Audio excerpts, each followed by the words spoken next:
Thank you for watching. I'm Nicole Griffith. Vikings fans told us before the game that this was going to be the season they were going to bring home a Super Bowl championship, and for at least one night their faith was rewarded. Nicole, how has Kristi Noem been preparing for tonight? Good evening, Kelsey. Congresswoman Kristi Noem just wrapped up a statewide tour last night where she met with hundreds of voters, but she's been campaigning for over a year. For some perspective, none of this water was here last night, but now it's flooded over 100 calf huts. A tragic day at Falls Park. Authorities say a 5-year-old girl has drowned after falling into the river.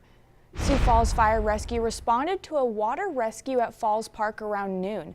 A witness tells KDLT News that the girl fell into the water where foam was built up below the falls. Tom and Kelsey, today started off with the state asking for a life sentence of Irving Jumping Eagle. Jolene Letcher says her campaign continues to be hacked. She says it started in November and continued even as recently as last week. A Sioux Falls golfer's act of integrity is grabbing national headlines. A state high school championship was within reach, but a mistake went unnoticed by officials and coaches. When it was finally discovered, it changed the course of the entire tournament. City council members have not been able to gain access to an audit highlighting the safety of Falls Park. This situation has many fed up and is adding to the council members' growing concern over transparency. KDLT's Nicole Griffith has more from Letcher's watch party.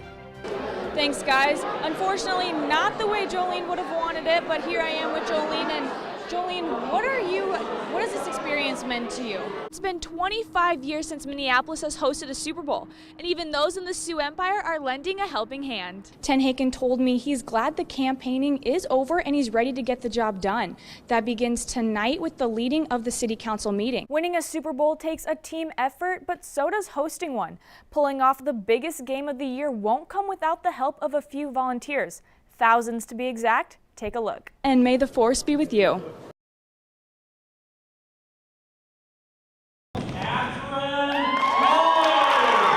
This was a big moment for 11-year-old Catherine Lowy from Lenox. She's advancing in the nationwide Doodle for Google contest as the representative from South Dakota. It means so much. It's not every day. It's not every day anyone gets to do these things, or certainly not me. From South Dakota, I'm kind of that middle state. U.S. Senator Mike Rounds and people from Google surprised Catherine at her school assembly. I realized, oh my gosh, it's Google. And they started talking about the Doodle for Google. I did that.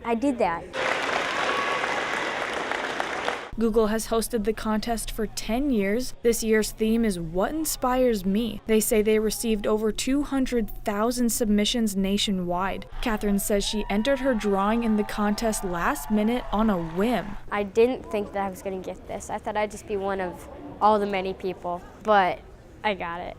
I'm thinking science is going to make a bigger impact now. She's a big fan of science and hopes her work will inspire others. There should be more women in science, but it's not just more women in science, it's that everybody's got to get more involved in science. Lenox Principal Darren Ike says Catherine's example is a lesson everyone can benefit from. We always try to preach to our students effort and attitude are everything.